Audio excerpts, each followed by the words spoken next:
नमस्कार। एचपीआरसी के upcoming exam के लिए हमने अलग से एक नई सीरीज चलाई है जिसको हमने अभ्यास एचपीआरसी करके जो है वो नाम दिया है। इस सीरीज में देखिए हम ऑफिशियल सिलेबस को कवर करते हैं। जितने भी क्वेश्चन यहाँ पर डिस्कस किए जाते हैं वो एज पर लेटेस्ट पैटर्न और ऑफिशियल सिलेबस को ध्यान रखते हुए ही जो है वो कवर किए जाते हैं। यहाँ पर प्रीवियस क्वेश्चन भी हम कवर कर लेते हैं एचपीआरसी के, ताकि पैटर्न साथ साथ में पता चलता रहे और आप उस लेवल की जो है वो तैयारी कर सके। अभी हम क्वेश्चन नंबर 1 से जो है वो डिस्कशन को स्टार्ट करेंगे। बोलते हैं which major movement of Awadh region demanded for reduction in higher rents and abolition of legal levies. तो बोलते हैं कि अवध क्षेत्र का वो कौन सा प्रमुख आंदोलन था जिसने उच्चतर किराए में कमी और अवैध करों को समाप्त करने की मांग जो था वो की थी। देखिए अलग अलग टाइम पर अलग अलग क्षेत्रों में जो है वो विद्रोह होते रहे, वैसे ही अवध क्षेत्र में भी जो है वो एक विद्रोह जो था वो हुआ था। इसको जो है वो इक्का मूवमेंट जो है वो बोला जाता है। इक्का मूवमेंट, इसका ऑप्शन सी जो है वो सही आंसर हो जाएगा। ये जो इक्का मूवमेंट था ये 1921-22 या फिर 1920-21 के करीब जो था वो हुआ था। इस आंदोलन का मुख्य कारण ये था कि जमींदारों द्वारा जो अत्यधिक लगान में वृद्धि कर दी गई थी और गैर कानूनी रूप से जो है वो खेतों को किसानों से छीना जाने लगा था। यही रीजन रहा था और इसी के अगेंस्ट जो था वो अवध के लोगों ने जो था वो आवाज उठाई थी। और बोलते हैं कि ये आंदोलन हुआ था, इसका नेतृत्व जो था वो पिछड़ी जातियों के जो था वो मदारी, पासी एवं सहदेव ने जो था वो किया था। ये आंदोलन जो था वो किसानों के संगठित विद्रोह की जो है वो पहली घटना जो है वो कही जाती, जहां पर किसान एक साथ जो था वो आए थे। हमारे पास वैसे ही हिस्ट्री में अलग अलग मूवमेंट जो है वो हुई, जैसे कि यहाँ पर नील मूवमेंट, नील विद्रोह भी जो है वो दिया गया है। ये जो नील विद्रोह है ये कौन से ईयर में हुआ था? ये 1859-1860 के बीच में जो था वो हुआ था। और ये जो है वो यूपीएससी में भी क्वेश्चन पूछा गया, पब्लिक सर्विस कमीशन में एचएस में भी ये क्वेश्चन पूछा गया, बाकी एग्जाम्स में भी जो है वो पूछा गया। बंगाल के जो है वो काश्तकार जो अपने खेतों में चावल की खेती करना चाहते थे, उन्हें जो है वो यूरोपीय जो है वो नील की खेती थी, नील की खेती करने के लिए जो है वो मजबूर कर रहे थे। अब यहाँ पर अत्याचार किया जा रहा था। जो नील बगान मालिक थे, नील बगान मालिकों के अत्याचार का खुला जो है वो चित्रण नाटकों के थ्रू भी जो है वो दिखाया जाने लगा। एक नील दर्पण नाटक जो था वो प्रस्तुत किया गया था। ये जो नील दर्पण नाटक था ये दीन बंधु मित्र के द्वारा जो था वो लिखा गया था। ये आप ध्यान रखना। यहाँ पर जो है वो एक कूका आंदोलन जो है वो दिया गया है और यहाँ पर संथाल आंदोलन भी जो है वो दिया गया है। तो इन आंदोलनों के बारे में भी जानेंगे कि ये कूका आंदोलन कब हुआ। ये जो कूका आंदोलन हुआ था ये यहाँ पर मैं लिख ही देता हूँ, 1840 से 1872 के बीच में जो था वो हुआ था। पंजाब में ये जो था वो हुआ था और इसको स्टार्ट करने वाले जो मुख्य थे उसमें भगत जवाहर मल जो था वो आते थे। राम सिंह भी आते थे इसके एक लीडर, जिनको बाद में चलकर रंगून जो था वो फिर डिपोर्ट कर दिया गया था। वैसे ही संथाल मूवमेंट भी जो है वो हुआ, संथाल रिबेलियन भी इसको बोलते हैं। ये कौन से ईयर में हुआ था? ये 1855-56 में जो था वो हुआ था। ये बिहार की जो राजमहल हिल है वहां पर हुआ था। इसके जो मुख्य लीडर थे वो सिद्धू और कान्हू जो था वो इसके मुख्य लीडर जो था वो आते थे। तो यहां से इन 4 मूवमेंट के बारे में कोई भी क्वेश्चन पूछा जाए तो आप कैपेबल होने चाहिए आंसर करने के लायक। देखिए क्वेश्चन को किसी भी फॉर्म में एचपीआरसी पूछ सकता है, पब्लिक सर्विस कमीशन पूछ सकता है। जितना डिटेल से मैंने बताया अगर वैसे याद रखेंगे तो कोई भी फॉर्म क्वेश्चन की होगी इजीली आंसर कर पाएंगे। अगला क्वेश्चन देखिए, बोलते हैं the main cause of conflict between Nawab Sirajuddaula and the East India Company was that. तो बोलते हैं कि नवाब सिराजुद्दौला और ईस्ट इंडिया कंपनी के बीच में बोलते हैं संघर्ष जो हुआ था उसका मुख्य कारण जो था वो क्या था। अब देखिए अलग अलग टाइम में जो यहाँ के रूलर थे उनके जो है वो संघर्ष होते रहे। जो भी ईस्ट इंडिया कंपनी यहाँ पर आई या फिर वहाँ के लीडर जो हुआ करते थे उनके साथ, वैसे ही नवाब सिराजुद्दौला और ईस्ट इंडिया कंपनी का जो मुख्य संघर्ष था उसके पीछे का जो रीजन था वो था British misused the Dastak. Dastak एक फ्री ड्यूटी पास हुआ करता था और इसका जो है वो ब्रिटिश मिसयूज कर रहे थे और यही रीजन रहा था कि सिराजुद्दौला और ब्रिटिश ईस्ट इंडिया का जो है वो कॉन्फ्लिक्ट हुआ। इसका ऑप्शन बी जो है वो सही आंसर आ जाएगा। अब देखिए सिराजुद्दौला के कार्यकाल के दौरान कुछ और चीज़ें भी जो था वो हुई थी। एक तो हम मेन रीज़न जान रहे हैं कि इनके बीच जो संघर्ष हुआ, इनके बीच में जो कॉन्फ्लिक्ट रहा वो किसके कारण रहा। दस्तक जो हुआ करता था, फ्री ड्यूटी पासिस जो हुआ करते थे, उनका दुरुपयोग जो था वो किया जाने लगा। अब बोलते हैं जो कलकत्ता में किला था उसकी भी जो है वो घेराबंदी जो है वो कर ली गई या फिर किलाबंदी जो है वो की गई। अब यहाँ से क्या हुआ, यहाँ से सिराजुद्दौला जो हुआ करता था उसकी संप्रभुता को जो है वो चैलेंज किया गया, उसकी संप्रभुता को जो है वो चुनौती मिल जाती है। अब इसी के परिणाम स्वरूप बाद में देखने को मिलता है कि 1757 में जो है वो क्या होता है, प्लासी का युद्ध भी जो है वो होता है। अगर हम दस्तक की बात करते हैं तो दस्तक ना यहाँ पर लिखा गया है जैसे कि फ्री ड्यूटी पास हुआ करता था। यहाँ पर जो ब्रिटिश आते थे ना, ब्रिटिश ईस्ट इंडिया कंपनी के अधिकारी आते थे, वो जो है वो कर मुक्त व्यापार कर सकते थे। अब उनको ये परमिट था कि वो कर मुक्त व्यापार जो है वो यहाँ पर आकर कर सकते थे, यही दस्तक जो था वो कहलाता था। इससे पहले भी एक और जो है वो बड़ी ही अहम घटना हुई थी। अहम घटना क्या हुई थी, देखिए 1756 की बात है। 20 जून को जो है वो फोर्ट विलियम के पतन के बाद जो है वो सिराज ने जो है वो कुछ लोगों को बंदी बना लिया गया। बंदी बनाए गए थे 446 कैदी, और बोलते हैं इनमें स्त्रियां भी थी, बच्चे भी थे, और बोलते हैं कि उनको एक कमरे में बंद कर दिया गया। उनको जो है जिस कमरे में बंद किया गया था वहां पर मतलब बिल्कुल पूरी तरह से बंद कमरा था, कोई भी जो है वो वहां पर जो है वो एक ऐसा समझ लीजिए कि घुटन वाला कमरा था, वहां पर कोई भी वेंटिलेशन नहीं थी। और 21 जून को जब प्रातः कमरा खोला गया तो 21 व्यक्ति ही जीवित बचे थे, बाकी के बाकी सारे लोग जो था वो वहां पर मर गए थे। इसी को बोला जाता है ब्लैक होल ट्रेजेडी। तो ब्लैक होल ट्रेजेडी भी जो था वो सिराजुद्दौला के कार्यकाल के दौरान हुई थी। लगभग 20-21 जून 1756 को ये हुई थी, और उसके बाद क्लाइव के द्वारा 1757 में जो है वो कलकत्ता के ऊपर भी कब्जा कर लिया गया, और 1757 में ही हमें जो है वो बैटल ऑफ प्लासी भी देखने को जो है वो मिली। ठीक है जी, ये सब यहाँ से जानने के बाद अगला क्वेश्चन देखिए क्या बोलते हैं। अगले क्वेश्चन में यहाँ पर पॉलिटी के क्वेश्चन है, और ऐसे पॉइंट टू पॉइंट क्वेश्चन बहुत ज़्यादा पूछे जा रहे हैं HPRC के द्वारा। बोलते हैं which article of constitution provide for collective responsibility of union council of minister to Lok Sabha. तो होता क्या है कि जो कलेक्टिव जो रिस्पॉन्सिबिलिटी होती है, जो बोलते हैं जो कलेक्टिव रिस्पॉन्सिबिलिटी होती है यूनियन काउंसिल ऑफ मिनिस्टर की, वो होती है लोकसभा को। बोलते हैं संविधान का कौन सा आर्टिकल लोकसभा के लिए जो है वो केंद्रीय मंत्री परिषद की सामूहिक जिम्मेदारी का प्रावधान जो है वो करता है। अब ये प्रावधान जो किया गया है ना, ये भी किसी स्पेसिफिक आर्टिकल के तहत जो है वो किया गया है, ऐसे ये प्रावधान नहीं किया गया है। इसमें भी आर्टिकल का इस्तेमाल किया गया है, और इसमें आर्टिकल नंबर 75 क्लॉज 3 का इस्तेमाल किया गया है। अब ऐसे नहीं पूछा जाता है एग्जाम में कि 75, 76, 77, वहाँ पर स्पेसिफिक क्लॉज भी पूछ ले जाते हैं। तो 75 क्लॉज 3 इसका ऑप्शन बी जो है वो सही आंसर हो जाएगा। इसी में आप ये भी जानिए कि ये जो आर्टिकल आते हैं इसमें 75 क्लॉज 1 भी जो है वो आता है। 75(1) में बात की गई है कि प्रेसिडेंट अपॉइंट करेंगे, जो प्रेसिडेंट के द्वारा जो है वो प्राइम मिनिस्टर और बाकी के मिनिस्टर्स को जो है वो अपॉइंट किया जाएगा, और बाकी के जो मिनिस्टर अपॉइंट किए जाएंगे प्रेसिडेंट के द्वारा वो on the advice of prime minister जो है वो अपॉइंट किए जाएंगे। ये बात 75(1) में जो है वो की जाती है। उसी तरह 75 में जो है वो 2 भी जो है वो आता है। 75(2) की बात करें तो ये बात करता है इंडियन कॉन्स्टिट्यूशन में minister hold office during the pleasure of president की। इसमें इसका मतलब ये हुआ कि प्रेसिडेंट जो है, प्रेसिडेंट के बोलने पर ही जो है वो कोई मिनिस्टर बनेगा, और प्रेसिडेंट जब चाहेंगे on the advice of prime minister उस काउंसिल ऑफ मिनिस्टर को जो है वो रिमूव भी जो है वो कर सकते हैं। ठीक है, रिमूव करने का अलग से मैकेनिज्म रहता है, वो एक अलग बात है, परंतु फिलहाल आप 75(1), 75(2), 75(3) जो है वो याद रखना। वैसे ही हमने जो है वो 74 आर्टिकल भी पढ़ा है। 74 में जो है वो council of minister aid and advice prime minister, जो काउंसिल ऑफ मिनिस्टर होंगे वो प्रेसिडेंट को जो है वो सलाह दे सकते हैं, एड कुछ सहायता उनको चाहिए होगी तो वो भी जो है वो दे सकते हैं। तो 74 भी ध्यान रखना, 75 का 1, 2, 3 ये तीनों ध्यान रखना।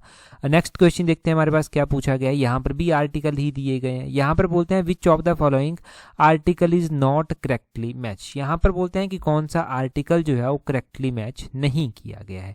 जब नहीं आपसे पूछा गया है तो बड़े ध्यान से आपको स्टेटमेंट्स पढ़नी है। कई बार ऐसा होता है ना कि क्वेश्चन में नहीं लिखा गया होता है, नॉट को मिस कर देते हैं और करेक्टली मैच जो है वो चीज़ों को करने लग जाते हैं, फिर वहाँ से भी गड़बड़ी हो जाती है। तो इसके लिए प्रैक्टिस जरूरी है। अब बोलते हैं आर्टिकल 155 यहाँ पर दिया गया है, आर्टिकल 161 यहाँ पर दिया गया है, 165 और 175 जो है वो यहाँ पर आर्टिकल दिए गए हैं। क्या आर्टिकल नंबर 155 में बात की गई है अपॉइंटमेंट ऑफ गवर्नर की, 161 में क्या power of governor to grant pardon कि गवर्नर किसी को भी पार्डन कर सकते हैं वो बात की गई है, 165 में क्या एडवोकेट जनरल ऑफ स्टेट की बात की गई है, और 175 में क्या स्पेशल एड्रेस बाय गवर्नर की बात की गई है कि गवर्नर जो है वो स्पेशल एड्रेस जो है वो करेंगे। हम सबसे पहले आर्टिकल से जो है वो बात करते हैं। सबसे पहले आर्टिकल है आर्टिकल 155। देखिए ये जो आर्टिकल नंबर 155 है इसमें अपॉइंटमेंट ऑफ गवर्नर की बात की गई है, ये बात बिल्कुल सही है, तो पहला ऑप्शन तो बिल्कुल सही है। आर्टिकल 165 की बात 161 की बात करते हैं तो 161 में power of governor to grant pardon, इनके जो गवर्नर हैं वो पार्डन कर सकते हैं, ये भी जो है वो बात की गई है। ऑप्शन बी जो है वो इसका सही आंसर, ये भी बिल्कुल सही जो है वो मैच किया गया है। 165 बोलते हैं एडवोकेट जनरल ऑफ स्टेट, हाँ इसमें एडवोकेट जनरल ऑफ स्टेट की बात की गई है, ये भी बिल्कुल सही है। और उससे आगे है 175। 175 में क्या बात की गई है, यहाँ पर क्या स्पेशल एड्रेस बाय गवर्नर, नहीं स्पेशल एड्रेस बाय गवर्नर जो है 175 में नहीं आता, तो option D is not correctly match. ये 176 में जो है वो आता है स्पेशल एड्रेस बाय गवर्नर। 175 में ध्यान रखना deals with the governor's power to address and send message to state legislature, कि गवर्नर जो है वो एड्रेस करेंगे और मैसेज जो है वो स्टेट लेजिस्लेचर को दे सकते हैं, ये बात की गई है। तो ये आप 4-5 आर्टिकल ध्यान रखना। अगला क्वेश्चन देखिए क्या बोलते हैं। अगला क्वेश्चन हम डिस्कस करें उससे पहले अगर आप तैयारी कर रहे हैं अपने आने वाले पटवारी के एग्जाम के लिए, पंचायत सेक्रेटरी के एग्जाम के लिए, इन दोनों एग्जाम के लिए तैयारी कर रहे हैं और चाहते हैं कि एक टेस्ट सीट से इन दोनों एग्जाम की तैयारी हो सके, मतलब बार बार टेस्ट सीट्स परचेज ना करनी पड़े, तो आप हमारी कॉम्प्रिहेंसिव टेस्ट सीट्स के साथ जुड़ सकते हैं, जिसका लिंक नीचे डिस्क्रिप्शन बॉक्स कमेंट बॉक्स में दिया गया है। इन दोनों एग्जाम की आप एक साथ तैयारी कर सकते हैं, थोड़ा पॉकेट फ्रेंडली भी आपके लिए ये रहेगा। तो टाइमली आप स्लॉट 4 में ये ऑफर चला हुआ है, स्लॉट 4 में आप इसको जो है ज्वाइन कर सकते हैं।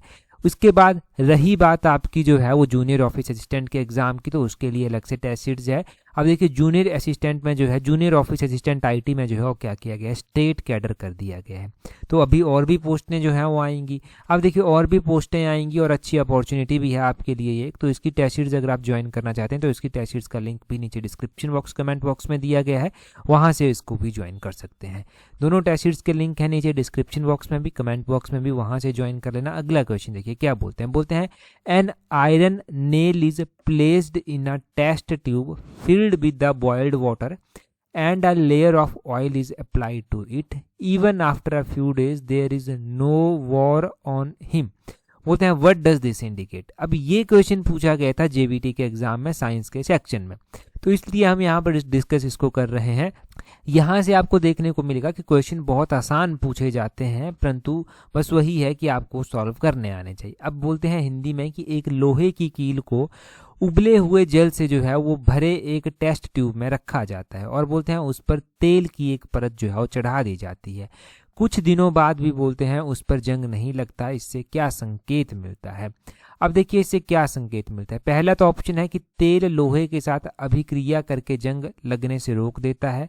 दूसरा है कि उष्मा जंग लगने से रोक देती है, मतलब हीट जो थी वो जंग लगने से रोक देती है। और आगे बोलते हैं कि केवल ऑक्सीजन से जंग नहीं लग सकता, कि ऑक्सीजन से केवल जंग नहीं लग सकता। और आगे बोलते हैं कि केवल जल से जंग नहीं लगता, ये पता जो है वो चलता है। देखिए अब बोलते हैं कि एक आपके पास एक कील थी, बेसिकली कील को आपने क्या किया, उबले हुए जल से जो है वो भरे एक टेस्ट ट्यूब में रख दिया। ये प्रैक्टिकल होते हैं बेसिकली 6ठी 7वीं 8वीं के।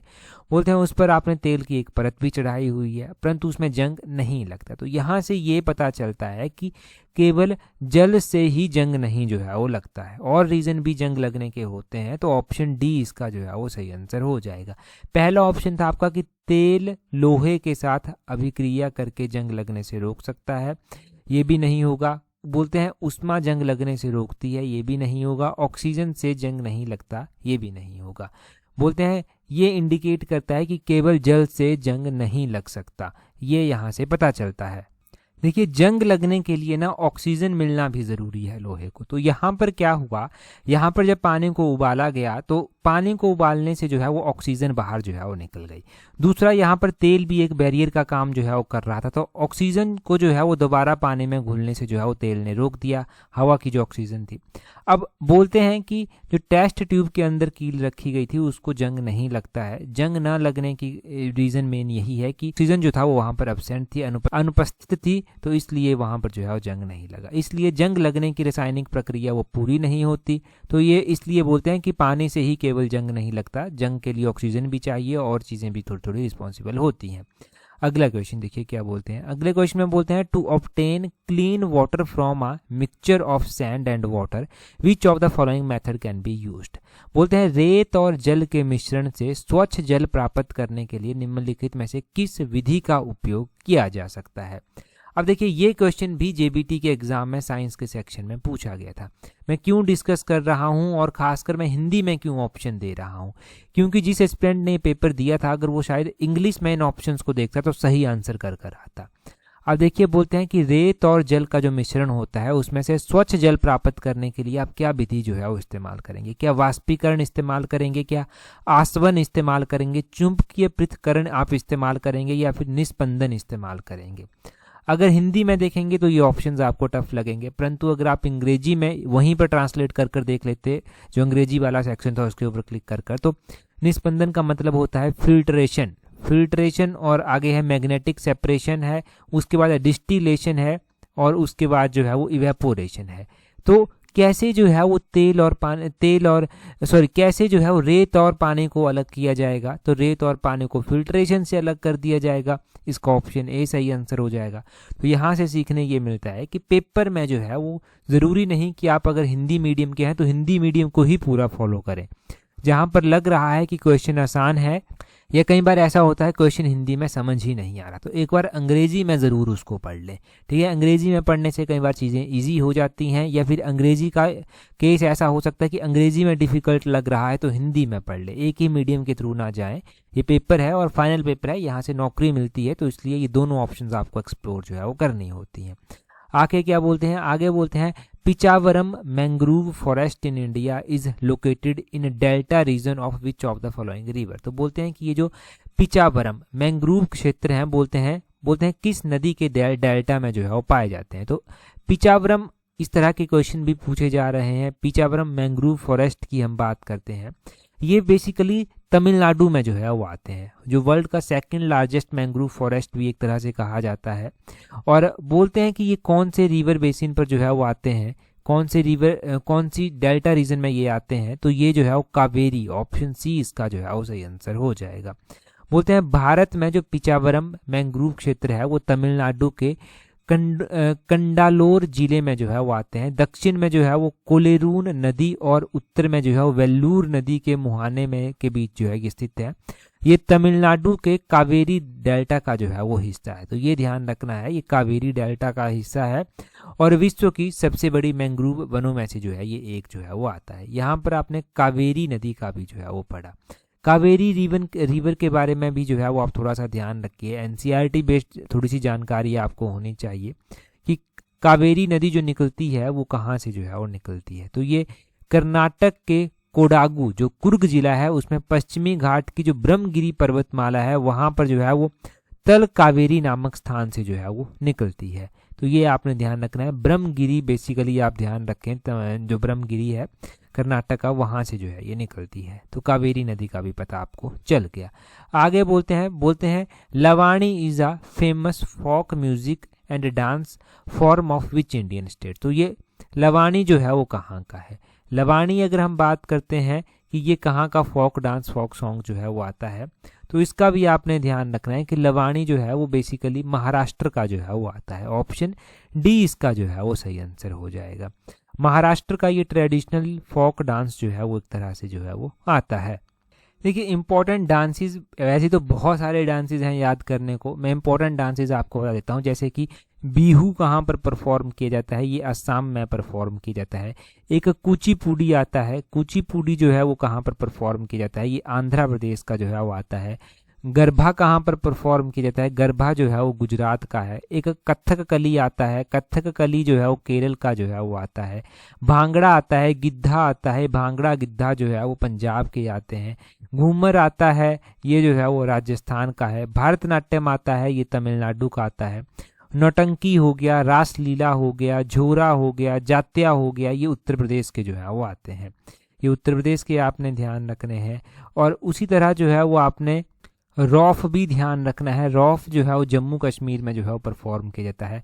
महाराष्ट्र का लवाणी आपने जान लिया, महाराष्ट्र में लवाणी परफॉर्म जो है वो किया जाता है। बिहार का भी ध्यान रखना, जाट जाटिन जो है वो बिहार में परफॉर्म किया जाता है। जाट जाटिन ये भी इंपॉर्टेंट है, जाट जाटिन कहाँ पर परफॉर्म किया जाता है। और हिमाचल के तो आपने पढ़े ही हैं, इनफैक्ट हिमाचल के तो आपने डिस्ट्रिक्ट वाइज जो है वो पढ़े हुए हैं। डिस्ट्रिक्ट वाइज हिमाचल के पढ़े हुए हैं तो उनको बार बार रिवाइज करने की ज़रूरत नहीं है। परंतु हाँ, यहाँ पर आप एक चीज़ मुझे कमेंट कर कर बता दीजिए कि आप कौन से डिस्ट्रिक्ट से संबंध रखते हैं और आपके डिस्ट्रिक्ट का फेमस डांस जो है वो कौन सा है। ठीक है, फेमस डांस, फेमस सॉन्ग जो भी आपके डिस्ट्रिक्ट का आता है वो आप बता दीजिए। तो एक छोटी छोटी कलेक्शन होती रहती है और छोटा छोटा रिवीजन यहाँ से जो है वो होता रहता है। पूरी जीके जो हम पढ़ रहे हैं इंडिया की, उसके साथ साथ अपना हिमाचल की जीके कवर करना भी ज़रूरी है। यहाँ पर एक डांस और कवर कर लीजिए, यक्ष गान आता है एक, जो मैंने नहीं बताया, यक्षा गाना आता है। यक्ष गान जो है वो कर्नाटक का जो है वो आता है। तो यक्ष गान कर्नाटक का इम्पोर्टेंट डांस हो गया। अगला क्वेश्चन देखेंगे हमारे पास नेक्स्ट क्वेश्चन में क्या पूछा गया है। अगले क्वेश्चन में बोलते हैं in which of the following forest type is maximum sensitivity to forest fire observed in India. तो बोलते हैं कि फॉरेस्ट के भी अलग अलग टाइप जो है वो इंडिया में है। अब बोलते हैं कि कौन सा फॉरेस्ट टाइप है जहां पर बोलते हैं मैक्सिमम सेंसिटिविटी है फायर की, मतलब जहां पर आग लगने के चांसेस ज़्यादा होते हैं या फिर आग लगने की घटनाएं जो है वो ज़्यादा जो है वो होती हैं। तो अगर हम फॉरेस्ट फायर की बात करते हैं कि फॉरेस्ट फायर के चांसेस किस तरह के फॉरेस्ट में जो है वो होते हैं इंडिया में, तो वो जो है वो ट्रॉपिकल ड्राई डेसिडियस फॉरेस्ट में जो है वो होते हैं। ऑप्शन बी जो है वो इसका सही आंसर हो जाएगा। कौन से forest? Tropical dry deciduous forest. अब ये जो ट्रॉपिकल ड्राई डेसिडियस फॉरेस्ट होते हैं, आपने ध्यान रखना है कि यहाँ पर जो फॉरेस्ट फायर के ज़्यादा केसेस आते हैं वो फरवरी से मई के महीनों के बीच में जो है वो आते हैं। बेसिकली जो ड्राई मंथ होते हैं उनके बीच में जो है वो ज़्यादा केसेस यहाँ पर जो है वो फॉरेस्ट फायर के जो है वो आते हैं। अब हमारे पास अलग अलग तरह के फॉरेस्ट भी आते हैं। देखो, ट्रॉपिकल डेसिडियस फॉरेस्ट जो है वो आते हैं जो कि मोस्ट ऑफ द इंडिया में जो है वो फैले हुए हैं। इसमें दो तरह के फॉरेस्ट जो है वो आते हैं। एक तो इसमें ड्राई डेसिडियस फॉरेस्ट आते हैं, दूसरा आपने ये भी ध्यान रखना है एक मॉइस्ट डेसिडियस ट्रॉपिकल फॉरेस्ट जो है वो आते हैं। ये जो मॉइस्ट वाले हैं ना, मॉइस्ट डेसिडियस फॉरेस्ट, ये 200 से 100 सेंटीमीटर के बीच में जो है यहाँ पर रेनफॉल जो है वो होती है। और ये ज़्यादातर आपको बोलते हैं फुट हिल ऑफ हिमालयाज, जहाँ झारखंड हो गया, west Bengal, Chhattisgarh, eastern slope of western Ghat में देखने को मिलते हैं। यहाँ पर आपको टीक का जो पौधा है या फिर टीक का जो विस्तार है वो ज़्यादा देखने को मिलता है। टीक के अलावा बैम्बू, साल, शीशम, सैंडलवुड, खैर, अर्जुन, मलबरी, इस तरह के यहाँ पर ट्रीज देखने को जो है वो मिलते हैं। और एक ड्राई जो ट्रॉपिकल ड्राई डेसिडियस फॉरेस्ट आते हैं, एक ये आते हैं। इनमें जो बारिश होती है वो 100 सेंटीमीटर से लेकर 70 सेंटीमीटर के बीच में जो है वो होती है। ये बिहार, उत्तर प्रदेश में ज़्यादा जो है वो देखने को मिलते हैं और बाकी पेनिनसुलर प्लेट्यू जो आता है वहाँ पर देखने को जो है वो ज़्यादा मिलते हैं। इन फॉरेस्ट में जो है वो ज़्यादातर हमें टीक, साल, पीपल, नीम, इस तरह के पौधे जो है वो देखने को मिलते हैं। तो ये भी पूछा जाता है कि किस तरह के पौधे कहाँ पर पाए जाते हैं।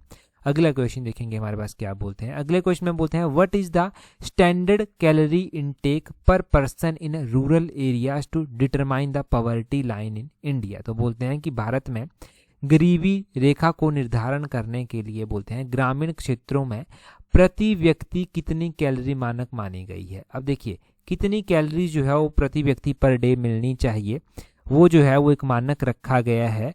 बोलते हैं तो कितनी कैलोरीज मिलनी चाहिए, इस तरह का क्वेश्चन भी पूछा जाता है एग्जाम में।